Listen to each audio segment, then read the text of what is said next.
Meet literary icons only on the program Book to Art, Delta Television Asaba, half past 10 a.m. every Wednesday. Do the arts, stay smart.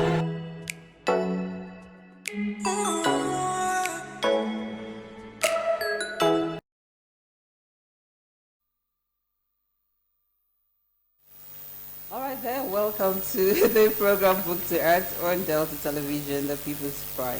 It's always a delight to be here, and I'm also feeling real good that I'm about to introduce to you yet another great author. The program is put in place for you to be abreast with literary works. You can be sure that we have great authors, and not just that, we also have great artists out there doing their beat there in the world of arts, and also those that are sculptors as well. But today I'm going to bring to you someone very special. He is taking on a very, very important moment that has to do with the book.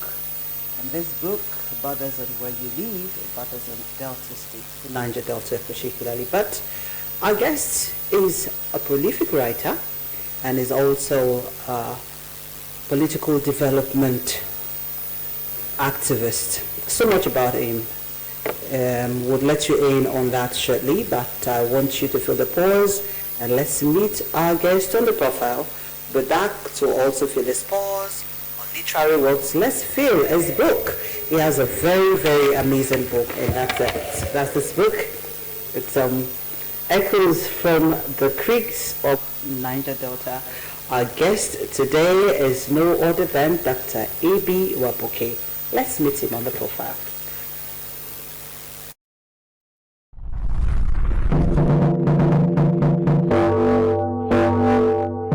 Dr. Ebi Franklin Waboke is a prolific writer, political development activist, and presently Deputy Clerk, Legislative Matters, Delta State House of Assembly, Asaba. He holds a BSc from the University of Lagos and a master's degree in political science. As a political development expert, Dr. Waboke has presented trainees and seminar papers on legislative matters and management over the years. He has also attended several conferences on political development while serving as a keynote speaker at some of these conferences. He is a recipient of several awards and a fellow of several institutions, including the Certified Institute of Management, Institute of Chartered Public Administrators, Wood Center, Antigua, Institute of Human and Natural Resources, Institute of Management Consultants, and a Certified Management Consultant CMC. Dr. Ebi Waboke is a member of several non-partisan organizations for good governance. He is also the founder and initiator of some community development platforms which have been used in fostering human and social development, like the Youth Excellence Project, YEP Delta State, Campaign Against Land Use Decrees in Nigeria, among others. Our guest on Book to Art today is happily married with children. Dr. Waboke is passionate about mobilizing for the enthronement of sustainable and transformational governance within Africa and beyond. As a prolific writer, Dr. Ebi Waboke has authored Echoes from the Creeks of Niger Delta,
All right, great personality there on the profile. You'd agree with me that my guest today is one that is unique because he's actually talking about the Niger Delta. That's where we are.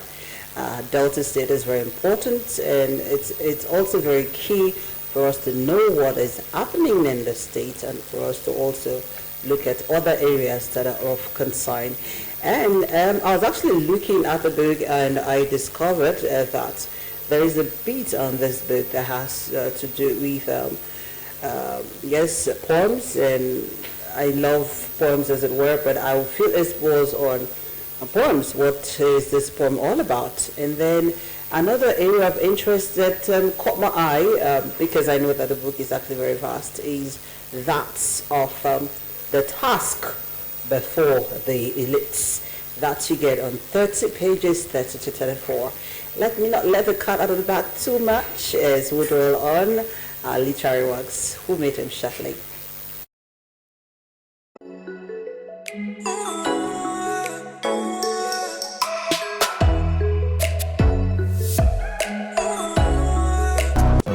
Meet literary icons only on the program Book to Art, Delta Television.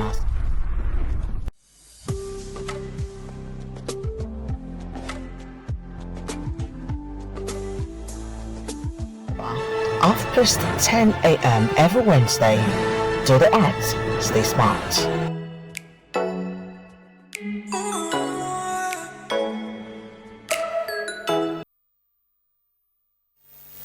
Alright, welcome to Literary Works. This definitely will cascade us to a destination point on the program, so it's about time for me to welcome our big guests. It's a pleasure to have you. Yeah.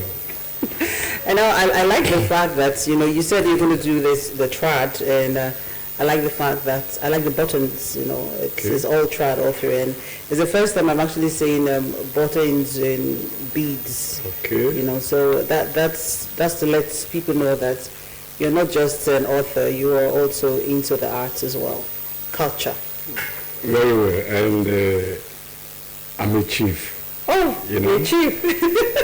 I'm a German. I'm a chief in Ondo State. Okay, so what's your title? I'm the Lemofe of larger land, Ondo West local government area. Wow. Oh, wow. What does that mean, really? The Lemofe is a warrior. Okay. So I can see that you're a warrior. So they say, I don't see myself as a warrior. Maybe they say that you're a very brave person and you can actually make things happen. So at the end of the day, they decided that this should be for you. I think something like that, because the last person that held the title was Gani Farum. Oh, that's such a huge title. And it took some years after his death before I became the next one. So you're a bit of everything. You're also into tradition as a chief, and you appreciate culture as well. And now you're also an author. Besides that, you're more into activism. I can see that you're a political development activist. You are now into writing. And this is your debut, as it were. This is your work, your piece of work. So it's actually coming on Literary Works. Now, I've been doing a bit of the talking, and I'll let you fly. I just wanted to get your breath. You're good? Okay, now the journey so far. I'm actually looking at how it started for you. How did you begin the writing journey of Echoes from the Creek of Niger Delta? This is a big book, Yeah. Actually, my writing started from my youth corps days at the Kwara State Broadcasting Corporation, where I was sent for a period of 3 months punishment after service. Okay. So I found myself in the radio house, and my schedule was current affairs officer. It entails writing commentaries for news. Okay. The commentary that will be read immediately after the news. Oh, that's huge. Yeah. And writing newspaper editorials for the radio station, and also producing a radio program called Afriscope, happenings around Africa within the week. Okay. So it was there I developed writing. And a lot of the chapters here were commentaries at that time that were expanded when... Okay. So I'd say that's where you started off as, that's the passion, that's how it started.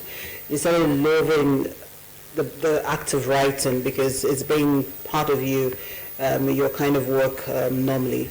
So you decided that, well, I think I should be an author. I should start off with my debut, and you decided on Echoes from the Creeks of Niger Delta. You decided to pick on the Niger Delta. Now, why the focus on the Niger Delta? First, I'm a Niger man, Okay. I grew up mostly outside the Niger terrain. Okay. Schools, jobs, residencies, and even marriage. I married outside the Niger area. Okay. But each time I get back home, it's appalling seeing the conditions we live in. Okay. And as we begin to grow and begin to understand that government can do a lot of things. When I mean government, people in government who are saddled with that responsibility can do a great lot to remedy the situation. Okay, so are you actually talking about transformational leadership, as it were? Of course. What's the perception? When I say leadership now, and which the book is about, because the book is about the politics of governance and development. Okay. It's people that are involved in governance. So if we are not developing, it's the people in governance that are failing. Though the responsibility comes to us too as followers. Followers might not be doing their part in selecting the right people to go in there. Followers might be ready, but the system we operate does not allow followers to, I will say, in the selection of the leadership that goes into governance that will cause development. So if the leaders, they are not sent in there by the people, of course, they won't mind the people. So are we of the school of thought that leaders that are sent in by the people are also transformational leaders, because it's what the people see and what they want. That's why they put them there. So they're very sure that they will become transformational, however it is. That is where I have a problem, because leaders come in by way of elections. Okay. And where I come from, every election I go down to, Niger area. Okay. Not just this dispensation, before this 1999 republic, So it's been, this one is even worse. The people don't vote. They don't vote, they just do election day, I'll be in my community. From morning, I would have gone in there 2-3 days before the day, till the next day, and you won't see any sign of election, but people have been elected. So you can't say we were part of that process. So it's more like sending a message home to the electorate out there, people out there, to be part of the process, that they should try and put in transformational leaders there.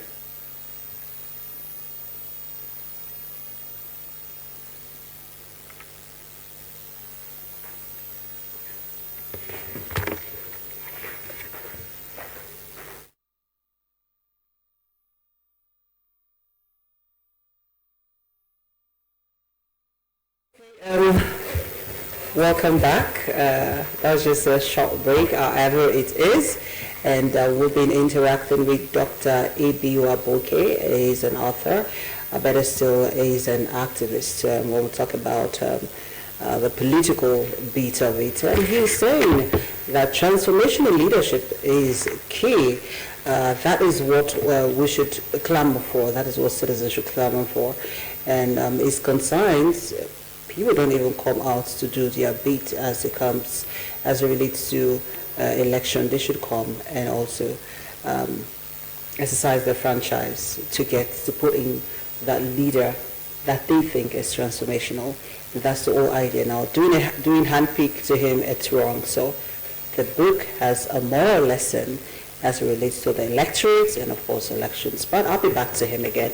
Now, let's look at, it's your book, of course, and pages 30 to 34.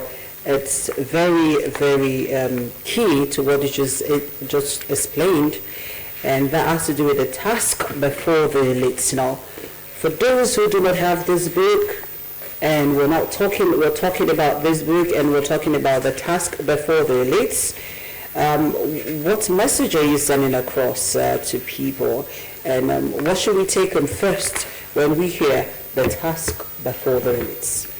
The task before the elites tries to remind people that, it's a message that comes with inauguration of new governments. Okay. When new people come into government, they should know that there's a tax before them. Okay. They are not there for themselves, they are there to represent and work for the people. So from time to time, they should get back to the people. The people need to be informed of what is happening in government and hear their own articulation. Yes, they should contribute. Yes. They should be part of the process. They are messengers, kind of. They hear from the people, and their opinion is very key. Okay. Not just what the House of Assembly member or the commissioner thinks that is good. There are various levels you can relate with your people. Youth groups, women groups, traditional rulers. You get feedback from them that this is what is happening in government. Like these new universities that have come on board, It's a bill from government. There are representatives from all parts of the state, Okay. Did they go back to their people and say, look, this and this and this are issues in the front burner. What do you think? Where do we need one? At the end of the day, the Jews don't have any university. Well, they are all right there. I understand. So it should be a thing that leaders should think about seriously. Now, so the task before them is not themselves but the people. Exactly. That's the whole idea. Now, let me feel your pause, rather your views on writers generally. What's your view on writers? Do you think they're lacking in any way? Do you think writers in the country, Nigeria, they are doing well? And what area do you think they should leverage upon for them to be better? Well, writing in Nigeria is difficult to live by it because the reading culture it's not something you can rely on. Okay. But that has not stopped Nigerians or Africans from writing. They must seek other avenues to let their writings get to the bigger world. Like this is a venue as well. Yeah. So people get to know what you do. That's technology, right? Okay. They are now online publishing. They are going to publish online to be read all over the world. Okay. Now, I want to read from the book. I want to feel your pause on, literary works, your work. I want to start off with the preface because that should be like a lot easier for me to take. And then while we're doing this, I want us to together. Read the preface and the forward, because the forward was written by someone else. So the forward was written by someone else. So the forward, it's on our page, I've sent the forward, okay, so it's written by someone else. And there's another thing, I know this book is dedicated to one very special man, Chief Dr. Senator E.K. Clerk. Yeah. And why is that? He had major contributions? Really, I see him as somebody who has been very consistent on standing up, speaking up for a better deal for the Niger Delta people in this Federation of Nigeria. He has not fled. I came to know him right from when I was. His integrity is top notch. He was a student loan activist in his days in the UK where he read law. He was part of the West African Students Union that fought for independence And on coming back, he has been like that, consistent. Not too many leaders have grown from that 20s to 90s. He's 94 now, you know. He still speaks for the Niger Delta, like the way Odumogo Ojukwu will speak for the Igbo people. Okay. Now, you just said that I should also read the foreword. Now, we're doing this together. I'd want you to read the foreword, but let me read the preface so that we get to it together. So I wanted to look at your preface. It's your book, so we want to read from here, from the book. It's a tradition, right, on Book2ART for us to feel the literary, feel their beat on writing. And the thing we'll do is, after interaction, we'll try to get into the work. Now, I want to get into the work. I want to try and read a bit. Let me read the preface so you get in the mood. The area considered as the Niger Delta in this book is strictly the area occupied by the Ijaws, the Aboriginal tribe of the Delta, and its states in the present geopolitics of Nigeria. It spans the coast of the bight of Biafra from the Fokados River to the Opobo River and upstream to the Niger tributaries of the Nan and Fokados rivers. This is a geographical complex terrain with a crisscross of creeks and a dense forest nourished by rains almost throughout the year. The Niger Delta has sufficient land to accommodate 4 of the largest cities in the world: London, New York, Buenos Aires, Moscow, with enough humidity to birth the aridity of the entire Sahara and with physical features of a landscape gloomy enough to repel the most adventurous of explorers, rich in agricultural and petroleum resources. The area referred to as the defunct Isaac Boyle Niger Delta Republic. The Niger Delta region has become the booty of the federal government of Nigeria, controlled by the majority tribes for exploitation, impoverishment, and neglect. I'd want to let it rest here because I know you're enjoying this reading and I can feel it. I can feel it. So I'm doing justice to your work, okay? Because if we continue, that means we will leave here today. And we know that the time, as they say, flies when you're having fun. Now let's just do a bit of the first paragraph or forward. Okay. Maybe the second, just the way you'd want to take it. Okay, maybe I'll just take 1 or 2 or 3 paragraphs. Okay. Just like to the extent you went. Okay. Whatever. The foreword actually is written by Brigadier General Martin Stam Waboke. He happens to be my younger brother, and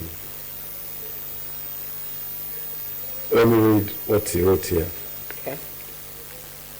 What is true, St. Paul, in his eloquent injunction to the Philippians, whatever is honorable, whatever is right, whatever is lovely, whatever is of good report, if there's any excellence and if anything worthy of praise, let your mind dwell on these things. Philippians chapter 4, verse 8. Echoes from the creeks of the Niger Delta gives us a lot to dwell on. It is a compilation of short commentaries on contemporary issues of governance, development, peace, and prosperity in the Niger Delta region of Nigeria. Okay. The social, economic, and political matter that forms the foundation of the Niger Delta crisis makes it a fundamental issue of discourse for economic stability, growth, and national integration, for even development in Nigeria. At this art, this is a book that compels the reader to dwell on what needs to be done so that the prolonged neglect, underdevelopment, and poverty suffered by the people of the Niger Delta region, a region with such enormous resources and sustaining the nation for this long, is adequately addressed and its old non-developing trend reversed. This book comes at an appropriate time. Nigeria is presently in a time of need for great change through transformational leadership that will enthrone what is true, what is honorable, what is right, what is pure, what is lovely, what is of good report. That's in a nutshell of that definition. If there is any excellence and if anything worthy of praise are the things leadership will dwell on with utmost patriotism. Bravo, that's a good one. Okay, I like the content and I like the message it sends. So this book has strong moral lessons out there to make not just the Niger Delta or Delta State better, holistically even in Nigeria. Now I want to do this quickly because I love poems, and I am actually on page 114 at this moment, and this poem about is on unemployment. So this book is also a collection. Yes, it has a collection of poems as well. So it's not just about published articles, but it has poems. So I'm going to take on this one. This poem, it's on page 114. And I won't forget to say that this book, as we know, it's one that you should get. The book, it's a 140-page book. You have poems in there that you can actually look at and use to send message across the people. So I want to take on this one, caption, unemployment, and that's how I would wrap it. This phenomena, could it be real, which started as it were a rumor, but now turned out to be a seal that defeats all our proof and armor. To be schooled is now to be fooled, which once was the nation's pride, but we now wait for unemployment to be full, the vehicle on which the revolution could ride. It is sure to be a success because its army is of the best brains. Before it, crime and violence will be excess, and the system would experience fire and brimstone. Well, this is just, for you to feel the pulse of unemployment and what it should be normally, and this is done in writing. Yes? Yeah. You want to put a word to that? Yeah, actually this poem was written in 1986 when I was doing my youth service. That feeling of, I won't get a job after service, I can imagine. like that. Okay. But I was encouraged to go to school, get a certificate, get a degree, and it will be solved. And at that time, I had seen friends out of university, 1-2 years, no job, That's right. So then it was still like a rumor to us that we are on campus. Now I'm serving a few months' time. My service will be over. And unemployment will be a big issue. All right, I really appreciate you so much. And in a lot of ways, it's what is happening now. Obviously. There are so much brainy unemployed people that are disrupting or causing dislocations in the system. Okay. They are in the runs into several other illegitimate ways of making I'm going to money. ask you $1 million question now. This book, is it actually free? And if maybe someone wants to get this book, how will they get this book? Tell us, what is it about this book?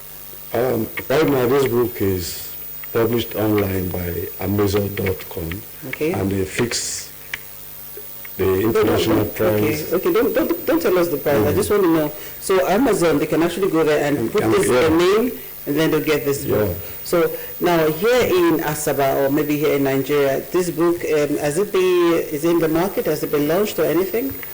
It's not in the market because it will be launched formally by Tuesday next week. Okay.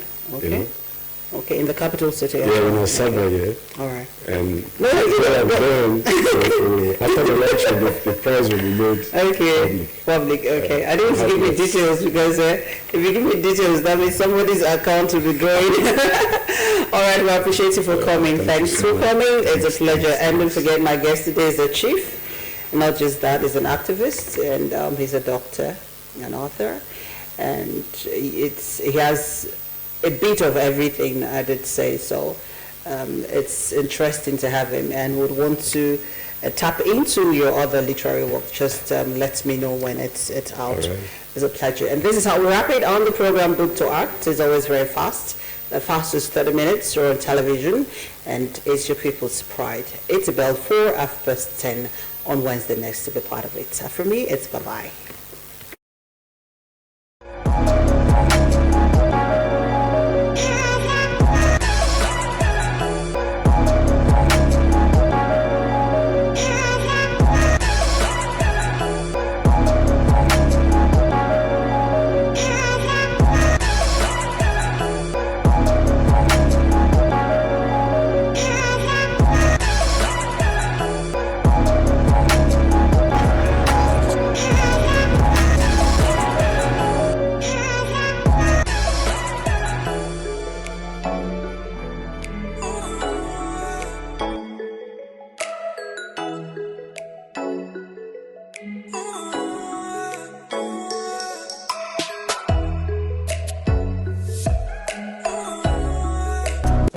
Meet literary icons only on the program Book to Art, Television Asaba, 10 a.m. every Wednesday.